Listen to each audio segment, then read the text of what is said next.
Hello and welcome to episode 23 of the world's first Bulweller fan podcast. And let's get straight into it. This is our most ambitious week yet. 7 podcasts in 7 days, a celebration of the Style Council, each episode with a different honorary councillor. And I'm so pleased to be sharing this one with you. My guest is Jaye Ella-Ruth. Or if you're checking your sleeve notes, or the VHS of the Far East, Far Out Council Meeting Japan concert film, Jaye Williamson, as she was known back then. This is a proper exclusive. Not only did she do brilliant work with the Style Council in 1984, live and on record, but she also sang lead vocals with Brand New Heavies, worked with Michael McDonald, Whitney Houston, Penniston, Gladys Knight, Jermaine Stuart, and so many more. And she's back, part of the band from the Style Council with our previous guest, Anthony Harty. I love saying this. This feels like a proper radio show. This is a proper exclusive. So get comfy and let's get into it. Jaye Ella-Ruth, hey, thanks for joining me. Oh, my pleasure. I'm so excited. I'm like a small child. I'm so excited about this one because you've never spoken to anybody ever about any of this stuff, have you? Nope. No, not at all. I've been asked, but, I just, at the time, I just didn't feel I had anything to say, which is silly, really. But then that says an awful lot about me as a younger woman. I was very, very shy girl. I come from a proper little working class council estate family. I wanted to sing. I used to sit on the set. I went to an all-white school in Heston. And at the time, people were like, Heston? Never heard of that. Because, where's Heston? And I used to sit on the step because I didn't make a lot of friends at my school because, we go to school in the 70s. Racism was just open. It was, there was no PC. It was just, even the teachers called me names. I used to sit on the step and sing because I was quite a sad little girl, sad-faced little girl. All of the world's troubles were on my shoulder. And I got that way when I lost my sister, who was 2 years older than me, just when I started high school. So the little Jay that Paul met was this little sad, shy thing. But when she sang, I was in my bubble, my happy bubble. What a bloody voice it is, I have to say. Oh, just get out of here. Honest to God. I mean, we're going to get into this, but wow. So some of the songs I sung sitting on that step at Heston School was, jam songs. Jam and Elvis Costello. I mean, we grew up listening to everything, ska, blue beat, jazz, this, that, everything. And, and all the pop stuff that was in the pop, Top the Pops. Top the Pops was like our holy grail every Thursday night or whenever it came on, I can't remember. I was into the jam and I was into Elvis Costello. So we moved to Chiswick. Only turned out I moved into a house round the corner from Elvis Costello. Round the corner. And then, a couple of years later, I'm auditioning for Paul Weller. My point is, you speak your existence into being. You do. Love it. You think it, you talk it, it happens. I'm telling you. I've gone through a weird time recently where I lost touch of doing that, because my mum was ill and then she passed away and all the rest. Yeah, I'm just remembering. It's weird doing this interview and thinking about that time and the whole time of my singing career before I sort of left the industry for quite some time. Yeah, you just think things into being, you speak, you just write your life, you write it. The conversation that we're going to have about your time with the Style Council also is, it's nearly 40 years ago. 37. Wow, 37 years. Look at that. So I'm not expecting you to remember everything with pinpoint accuracy because, quite frankly, who would? Can you remember what songs it was, what jam songs it was you were singing on that step? I used to love, That's Entertainment, Funeral Pyre, just, any of his songs that were in the charts, we just sing them. And if we didn't know all the words, we just make them up. And it's so weird because I just got my tour bag. I just took it down. It's been in the loft. I took it down when I joined from the Style Council so that I could show Anthony. And this is my little yellow book with all my little notes from 1983 and 1984. And this is when I got the tape for Paris Match. This is me writing the lyrics down for the Paris Match, and they're all wrong. Listen to this. This is so cool. Look, empty hours, we're coming a stream. We're coming a stream? What? Look, in daytime showers is, and then there's a gap because I didn't know what he said. As I walk from cafe to bar, I wish I knew where you are, because you kind of, I got that bit right. Empty skies, they try to forget. They turn blank to have no regret. I'm like, I didn't know. As I crossed the blue by floor, ? Brilliant. Who is that? Was that the book you were using during your time with the Style Council to sing the songs? Well, no, I got I did get a proper little sort of booklet, and I still got my itinerary for the Europe tour and the Japan tour. I lost a lot of stuff because it was in my mum's loft and she had a little flood up there. So I lost all my old school stuff, a lot of my old Style Council memorabilia. And my T-shirt was nicked from an old flatmate, but I do have my sweatshirt. I think this is pre-White Levi jeans period of the Style Council, wasn't it? So it's pre-White Levi jeans. No, I sported a really, really hot tonic suit. Neat. It was just, and I was tiny. I was this little string of a girl. That tonic suit must have been like a size nothing. And I bought it in Shepherd's Bush Market, and I thought I was the bee's knees in that suit. Oh, bless you. When did you first interact with Paul? So obviously you're singing this song. When was it you first got contact with Paul? Am I right in thinking you were working in the post office at the time? I was working in the post office straight from school. My mum got me that job, and it was horrific because I hate maths. I'm a dyscalcular. I can't. If you tell me a series of numbers, I'll tell you them back in the wrong order. So it was torture for me. But I did that for 3 years. Worked in 3 different post offices over the 3 years. The last one was Hammersmith Post Office, and the Black Theatre Cooperative did their workshops around the corner, Riverside Studios. And this girl used to come in to cash her dole, and she'd talk about the Black Theatre Cooperative, and she said, "Oh, you should come." And I'm like, "Yeah, sure, I will." And at the same time, I was kind of like sort of venturing out a little bit.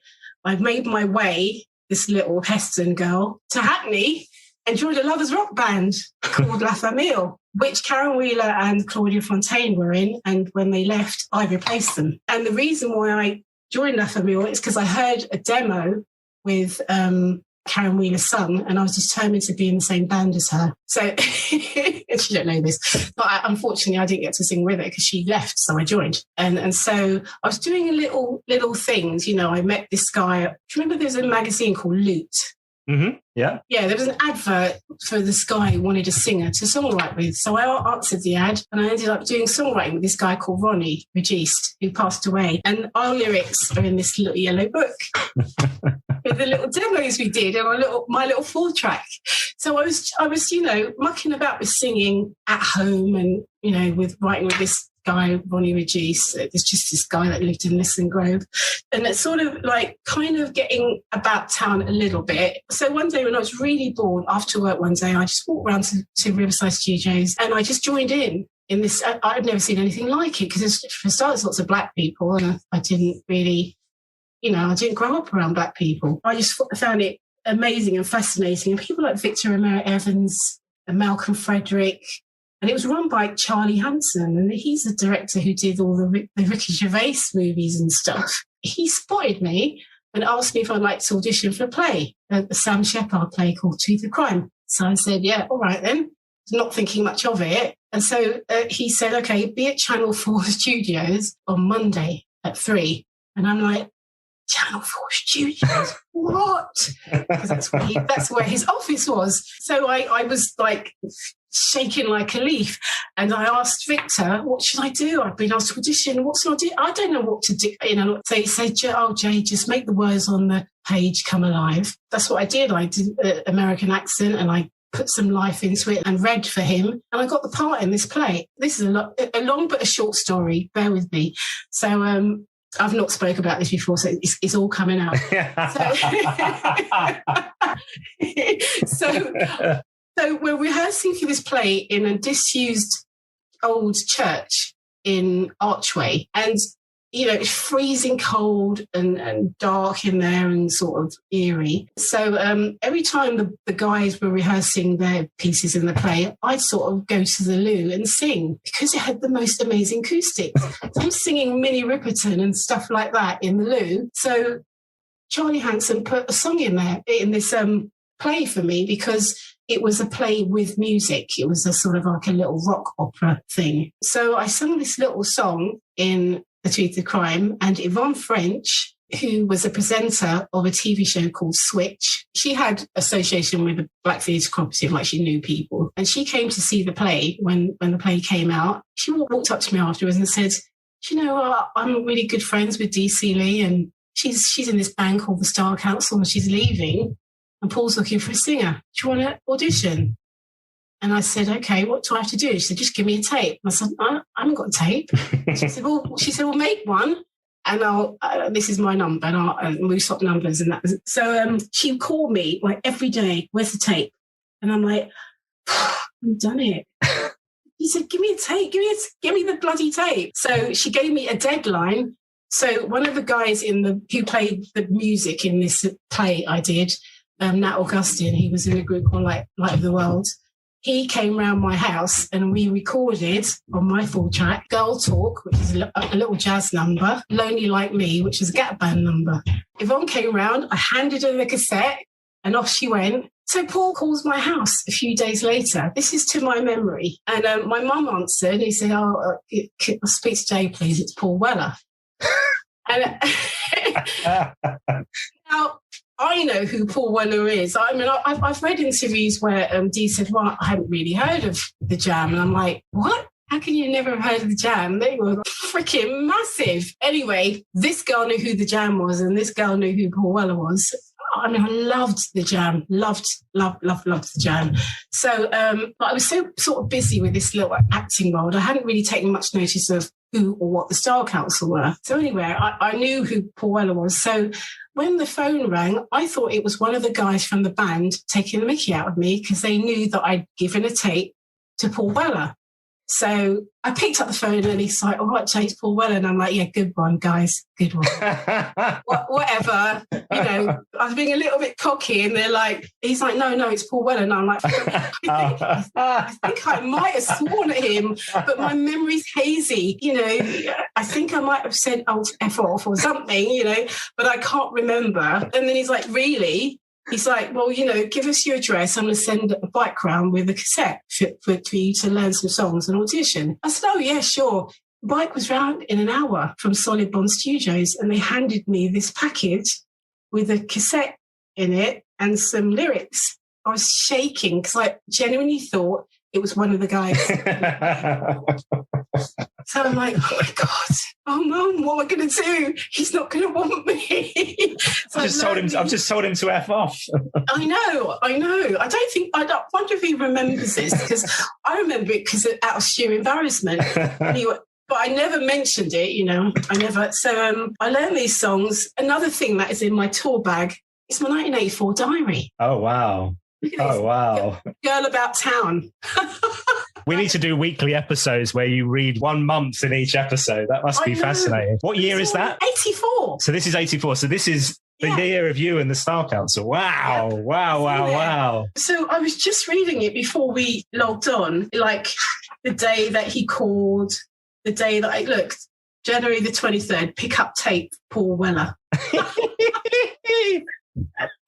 Anyway, you know, when we finish this, I'm going to sit and read this because it's going to be like... That's amazing. Wow, incredible. Amazing. It's... I'm sorry, I'm freaked out. Anyway, so I learned these... I know that Money Go Around was one of them. And I remember being really nervous because I didn't know how to control my voice, really. I didn't have a trained voice. So, and when I panicked, I sort of like pushed the notes out in a sort of shouty way. And how old are you at this point? So what you said, like 17, 18? I would like to say 17, 18, but last month I was 60. No, get out of here. Yeah. Wow. Yeah. This is a podcast. People can't see what I mean, but no way. Yeah, that means I was 23. But I never told anyone my age because I was still paying half for the buses. In fact, I still paid half of the buses till I was 25. And on my 25th birthday, I thought, I better stop in case someone's, But when my two children, my son turned 25 last Friday, and up until recently, they say, how old are you, Mum? And I said 28. For years and years and years. And I've had to admit, I'm 60. Wow. So I had a 60th birthday in lockdown, and it was bloody awful. So anyway, I auditioned for them. I remember shaking so badly. I walked into this big posh studio in Marble Arch, Solid Bond Studio. Paul greeted me. He said, oh, come on through. It's really nice. And I'm like shaking, have my little lyrics with me. And then there was this huge room with a grand piano, Mick sitting there. Paul said, all right, we do the first number. And they just started playing it, and Paul's just standing there watching me. And so I sung, this tune, and then he goes, right, great, yeah, now let's do Money Go Round. And I was like, oh my God, I'm wetting myself, because I'm thinking, this is the one that I really don't like singing because it's really high and I don't know how to sing it properly. And I sung it anyway. And he said, yeah, all right, great, yeah, I'll go and have a word with my dad. I'm like, okay. And I can't remember if I was told on the spot or if I was told a few days later, because I thought I was told on the spot. But in my diary, there's a date where it says, guess who's the new Star Council backing singer? Me. Hold on a minute. I'll have to find it again. Let me see. Hang on. Here, January the 30th, Monday, January the 30th, 1984. Guess who is Paul Weller's new vocal backist? Vocal backist. I don't even know the real words. I was like green around the gills. Look, me in big letters, and then it's got Solid Bond audition. So it must have been January the 30th that I actually auditioned, and then I was told right away.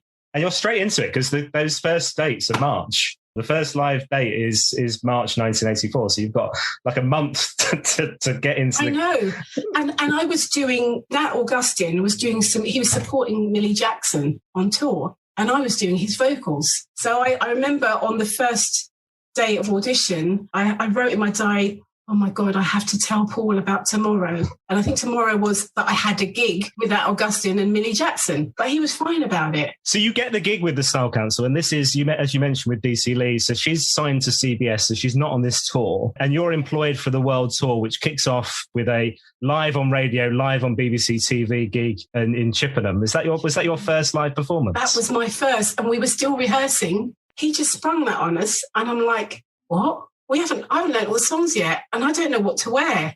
No one told me what to wear. And it's like, Dee was kind of like really sophisticated, and in my opinion, I always thought, this is my impression of Dee. I thought she was sophisticated, knew how to do her makeup. She knew about the industry. I knew nothing of the industry, nothing at all. Didn't know anything about people, really. I just was this like little girl, like, oh my.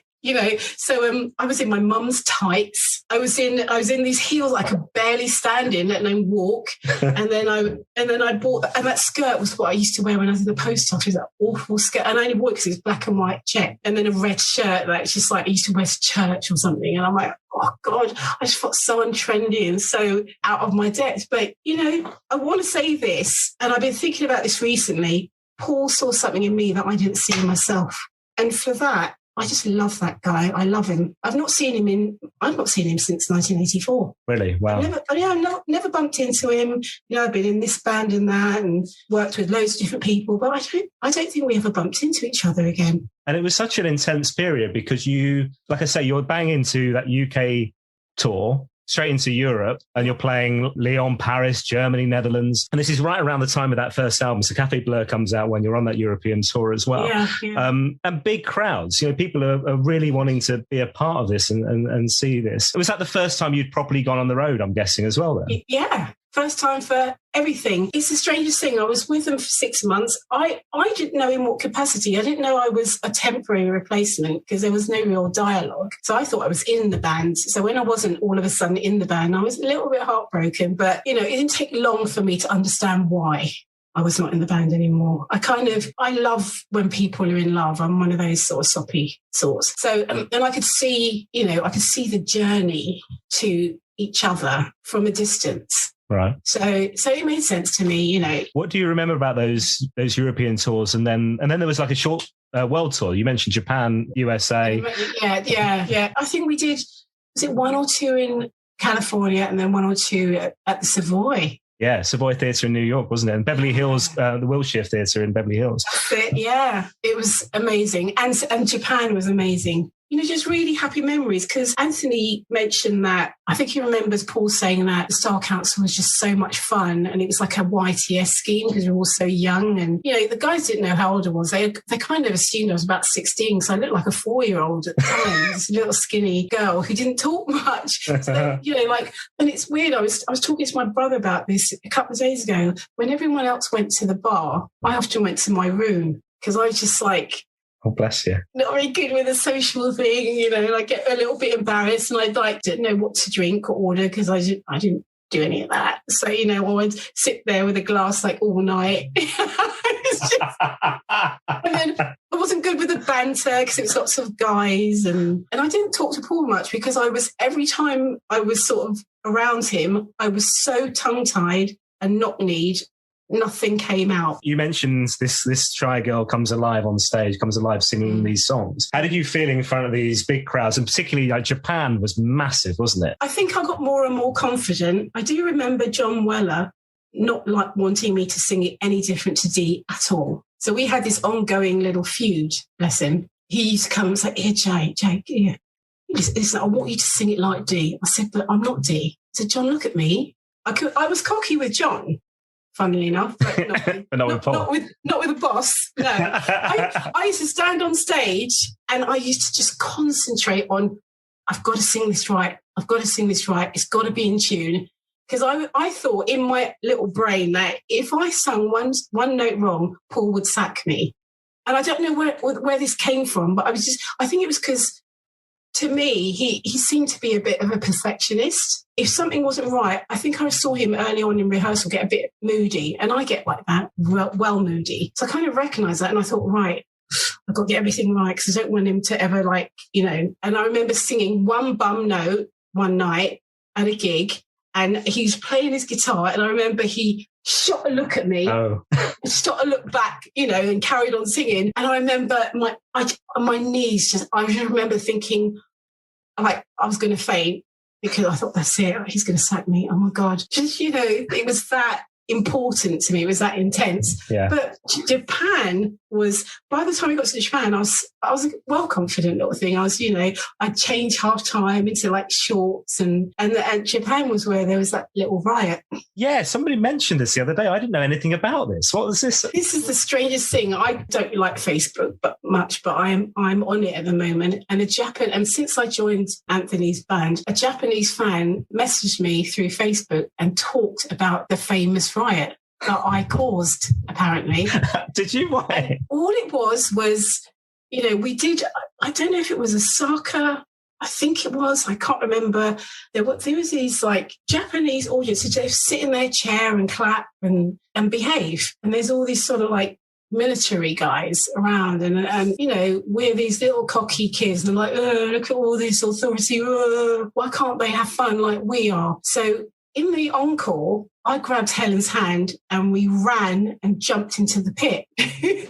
And we're dancing with the people and they surged forward. And then they were like, shaking my hand and done arigato, arigato. And I'm like, arigato, arigato. And it was just like a happy thing. And I didn't think much of it. And then I remember hearing some noise, more people surging forward. And then I remember looking up and people jumping from the balcony. And then I remember having to sort of leg it. Apparently, they tore the place up, beat these poor kids, I think the promoter was put in jail or something like that. Oh, wow. Blimey. And I remember... Just because you wanted to have some fun. Well, on behalf of the band, it wasn't just a little selfish Jay thing. I thought it was in the spirit of the Star Council, let's just really party. And I think one of the encore tracks was One Nation Under a Groove. How cool is that? I'm in a band with Paul Weller from the Jam. My sister who passed away, she was a mod, proper died in the war, and she was almost 14 when she died. She had the combi, boots, button-down shirt. We grew up in our bedroom. She'd be singing like Small Faces songs. That's what we'd be singing. So this is Paul Weller now. When we're doing a Funkadelic track in the encore, and it was just so. I used to get so lost in the joy of it. I kind of lost myself a little bit and just created a bit of a riot. So the band were like, "Oh, Jay, you're in trouble." I was so scared. I can't tell you. I can actually remember the tingling fear. I can remember being so scared, and I thought, I think I've got a picture. I've got some really great pictures, but I've got a picture of John Weller leaning on the side of the stage with his fist clenched, going, something like, oh my God, something like that. It was in my mum's album for years. There's a postcard that I wrote to my mum from Japan. I gave the guys my postcard to post, and Paul had written on the bottom of this postcard, "Hello to Jay's mumsy, love Paul." Brilliant. That's sweet. That's lovely, isn't it? They didn't show the riot on the video, I have to say. So this was... No, they didn't. the great thing about this was there's not much of the Style Council live that was captured on film. And I think the Chippenham thing was one because it was broadcast at the time, although not the whole gig. There's another one which was at Wembley. And then this, which came out on... And I remember getting this. I specifically remember getting this on VHS. It was a council meeting in Japan, it was labelled as Far East, Far Out. And it was bloody brilliant. And I must have burnt through that because that VHS, this is tape for younger listeners, you won't understand what we're talking about. But it was brilliant. The set list was great. You looked sharp, all of you. You sounded great. So, well, look at this. Have a look. Hang on. Just get my VHS. Brilliant. That's exactly it. But that's it. Was it on Laserdisc as well, wasn't it, I think? I don't know. I just remember getting my old video back in the day when videos cost about 30 quid. Yeah. I've given mine, of course. There was 2 tracks particularly that I wanted to talk about. One was Big Boss Groove. Paul's on harmonica on that one. I know. And I know seen the video for that. Yes, with Dennis Munday dancing. I forgot to mention it to Dennis when I chatted with him the other week. Damn it! And I know you did backing vocals on the single of Big Boss Groove, which is why I mentioned it. Is that right? Yeah. And then the other one was this a cappella with the two of you, or kind of a cappella, but the two of you. It just came to pieces in my hands, which I must have played that like hundreds of times over and over and over because I loved that. The two of you together was just brilliant. It was great. Tell me about those songs, if you wouldn't mind. Just Came to Pieces is just part of Paul's set list. Did he not carry on doing it with Dee? Yeah. I think that's one of the ones that stayed because it was just a lovely little interview of calm and nice little vocal harmonies. The two of you worked really well together on that track. It was lovely, I have to say. Thank you. Yeah. I thought we worked well together, actually. I genuinely thought we worked well together. I've got this strange memory that I thought of recently as well. I think it's because, since you got in touch, I've thought of my time in the band. And, I said I didn't talk to Paul much. I remember because I was just so shy and so in awe of him. And he didn't know this because I didn't tell him, actually, I'm in awe of you because those words I just couldn't get to those words. But I remember being on a tour bus, so I'm assuming it's somewhere like Europe or somewhere. And I was sitting, looking out the window, as I did, looking out the window. And all of a sudden, Paul just plumped himself beside me. And I remember looking at him, and then I'm like, oh my God, like this. And I'm looking out the window, like, what shall I say? What shall I talk about? Oh my God, that type of thing. And then Paul nudged me, and he said, "Hey, Jay, do you think you'll ever get married?" And I looked at him and I thought, well, and I said, I don't know, I've never thought of it. I don't know, maybe. And I looked back out the window again. And then he nudged me again and he goes, Jay, do you think you'd ever have any kids? And I remember looking at him. I think that was what my bravest, looked right at him. And I thought, I said, no, I don't know, Paul, maybe, I don't know. I've never thought of that either. and then I think there was a bit more silence, and I think he just walked off. He probably thought, bloody hell, she's hard to talk to. Great voice, but blooming hell, she's hard to have a chat with, yeah. Oh, my God. She doesn't even want to have a drink with me. What's going on? Oh, terrible. There's two things, and I was going to grab it, so I can't know what I did with it. I was earlier. Hold on. 2 seconds.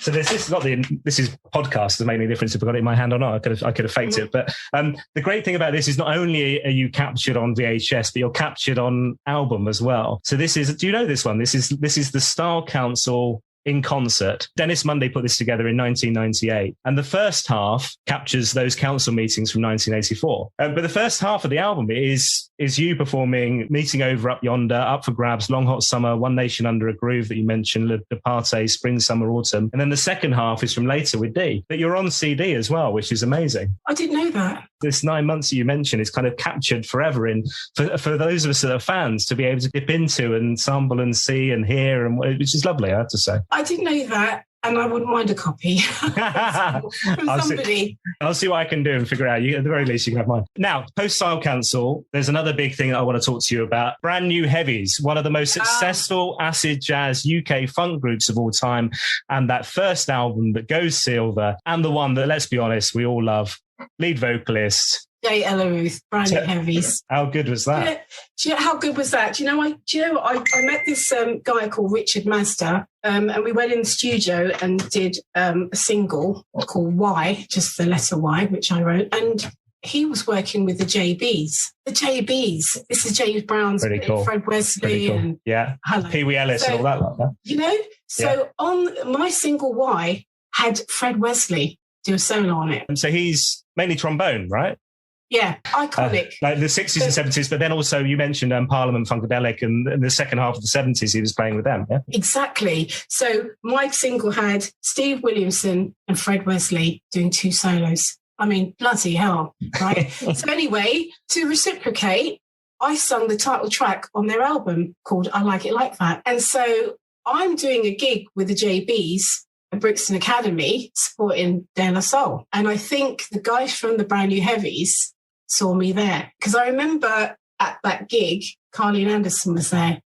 And if there's one group I wouldn't have mind being in, it would have been the Young Disciples. Oh, God, I such an amazing band. So anyway, I didn't know anything about the Brand New Heavies.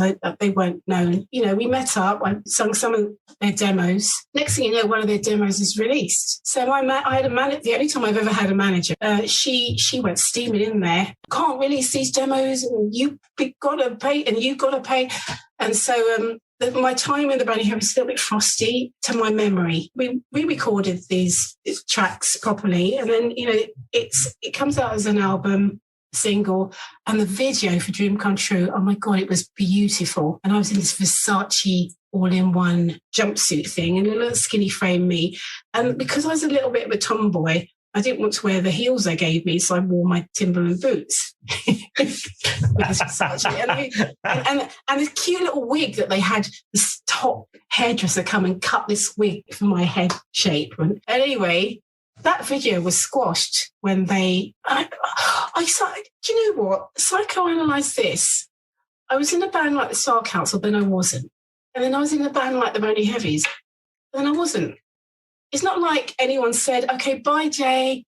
Thanks. Good to know you. We're just going to go and use this singer now. It was just like all of a sudden, this is what happened. The guys went to America. This is to my memory. And they said, well, we're going to America to get a record deal. This is when Dream Come True was out. Everything was lovely. We were doing gig at Dingwalls every Friday night.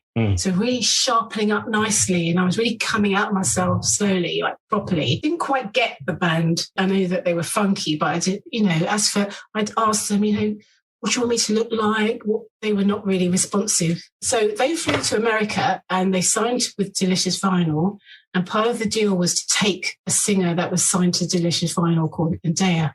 She re-recorded the vocals. This is all unbeknownst to me. And the cheek of it, used my backing vocals on 2 of the tracks. Wow. Blimey. Didn't wipe them off, just used mine. And didn't credit me, which I think is just wrong. So then I was around my mum's house. I hadn't left home yet. I was still at home. The Dream Come True came on the radio and Mum turned it out. She said, there you are. And it was someone else singing it.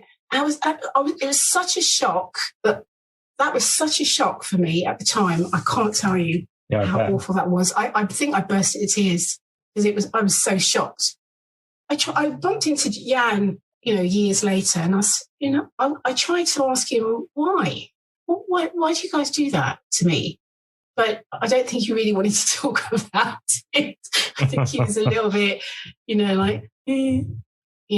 With the Style Council, you'd gone through a similar thing where your time with the Style Council, like the ending of the Style Council for you is just, you're just what, you lose touch, you don't hear anything, service is no longer required, or? There you go. Well, I went to Paul's birthday party and that was lovely to go to that. There was supposed to have been a Red Wedge gig, I think, or something like that. And I was supposed to I was assuming that I was doing this gig, but never got a phone call. Right. And then I hear that the gig had been done and Dee was in it. So I didn't say anything to anybody. I just thought, I felt a bit of that's awful. Could have called me or someone said bye. But, it's the industry, you learn hard, you learn. But, to learn the same lesson twice for me was strange. So I came out of the industry for a while after after many years of working with lots of different artists, because I toured with Curiosity Kill the Cat 3 times. You were like vocal arranger for one of the songs I absolutely love. Name and Number. Yes, Name and Number. Yeah, that's great. What a great tune that is. Yeah, that was a fun recording there. And it was fun working with the guys, when they were being mobbed and all the girls were screaming and that kind of thing. It was lovely. You've worked with Michael McDonald, Whitney, CeCe Penniston, Errol Brown from Hot Chocolate, Gladys Knight. I mean, wow. She's amazing. Yeah. And Errol Brown was one of the nicest people you'd ever meet in your life. His vocal was, wow, blimey, and Michael McDonald was one of that was the first TV session I ever got. Ashley Newton, who used to work for Island Records, he got me my first TV session.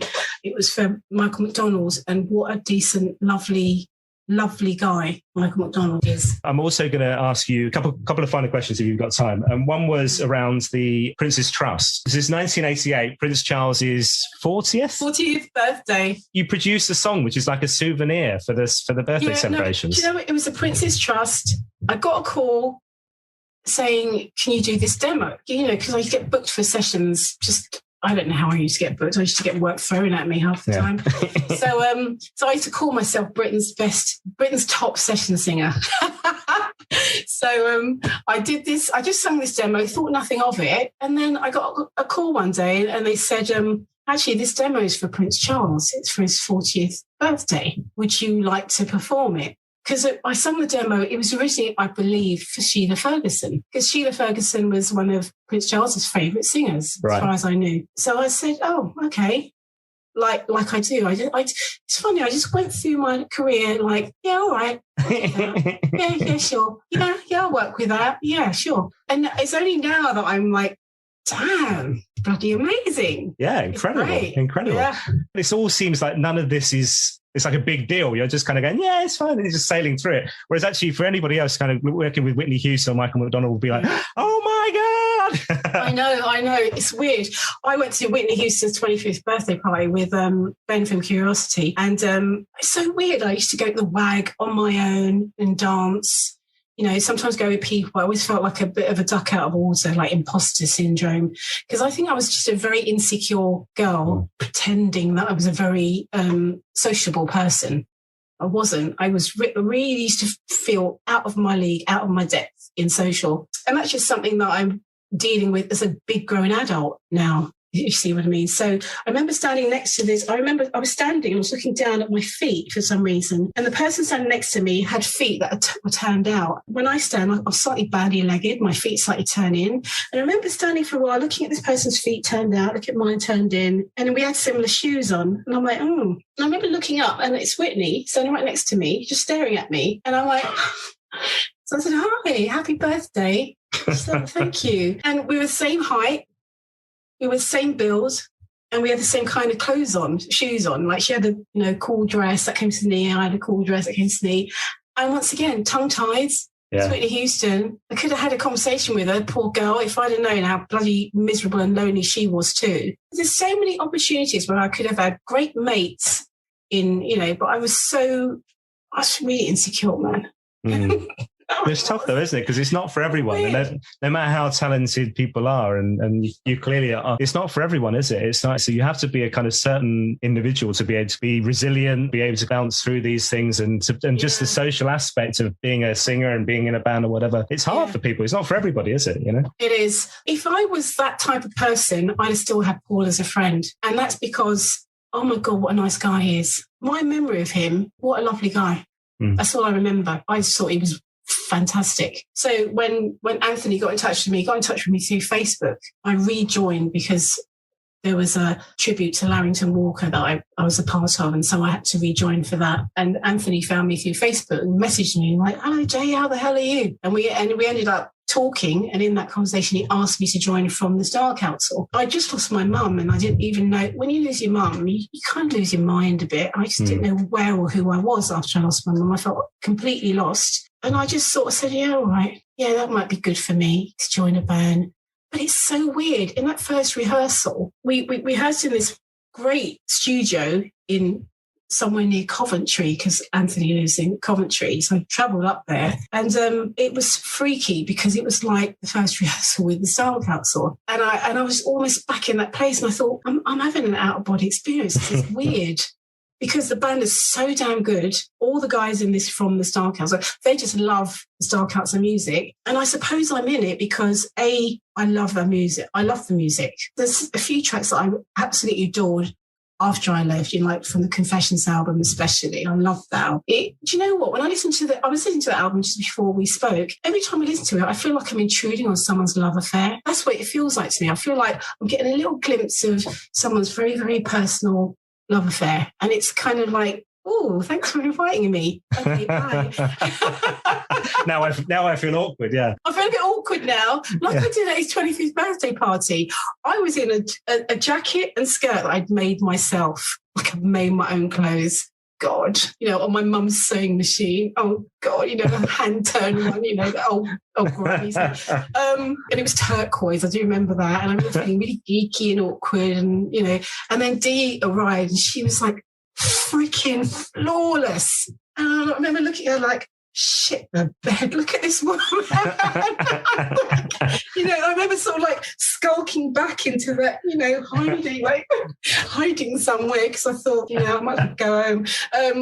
So the social thing for me back in the day was a bit of a problem. I wasn't very good at, I'm not that way anymore. God. Obviously through COVID, the gigs have been put on pause, but I know that as soon as we can gig again, from the Style Council, we're going to be back out on the road. And I've seen clips. I've not seen you live yet. It's all quite new, isn't it? But seeing clips on YouTube, and it looks great and sounds great, and you look like you're having fun, which is great. Are there any particular songs that you really love performing? As soon as it's that one, I go, wow. Oh, it's in the book. Oh, the set list. Go on, tell me what's on the set list. That's our set list.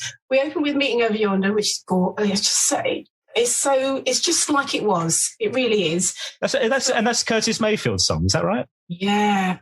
I didn't know that. I don't know the original, and I don't know why I've never dug that out. I knew the original. Right. I knew the original when I joined Paul's Style Council. Yeah. Not like the From the Style Council is our Style Council. It isn't. It's his, really. Head Starts Happiness, which I love. It's cute and sweet. Man of Great Promise, this is new because we didn't do Man of Great Promise with me. That was later, which is lovely. Speak Like a Child. Solid Bond, I've never done before because that was also not on our set list. It was not a 1984 track, I don't think. Big Boss Groove, how cool is that? I remember going to Solid Bond Studios to hang out, and then Paul's like, oh, Jay, come and sing on this. And then it was just like, I think it was a verse that he sung, Dee doubled, and then Mick would sing a verse and I doubled. I'm reading it and singing it. And then after it was all done, I remember he called me back in and he said, can you do the answers to Get On Up? So get on up. Okay, fine. And then he gave me a track. He said, right, do anything you like. Anything you like. And I didn't know what to do. So I'm like, get on up. And I think he just kind of kept it. And then we did this video where we were supposed to, breakdancing was kind of new. So we were in the video, we're just mucking around, pretending to do break dancing, spinning around, being daft. But I remember at the beginning of the video, there's a scene where Paul walks past me and Dee, and we're like this. And then as Paul walks past, we go, "Quaw." Brilliant. And the director said, as he walks past, just go, "Quaw." Okay, and I'm me being the actor. Well, Dee just, walked past, he slaps 5 to Dee, he slaps 5 to me. And as he walks past, I did that, "Quaw," like really theatrically, like, "Quaw," like with the arm. And when I look back at it, I'm like, oh my God, how embarrassing. It's not as embarrassing as Dennis Monday's breakdancing, let's be fair. That's which is pretty special. I think we were calling Dennis's efforts break wind dancing. Brilliant. This has been really lovely. Thank you so much for joining me. I have 2 final questions for you, Jay, if that's all right. So number 1 is you're allowed one Paul Weller song for the rest of your life. It can be the Jam, the Style Council, or solo. Which one's it going to be? Oh, God. How can you Oh, man. Would you like to know the second question? Well, you got some thinking time. So the second question is, this podcast exists so that I can have a chat with Paul Weller. 10 years ago, I gave up my career in radio, never having got to interview the great man. If this happens, what should I talk to him about? What should I ask him?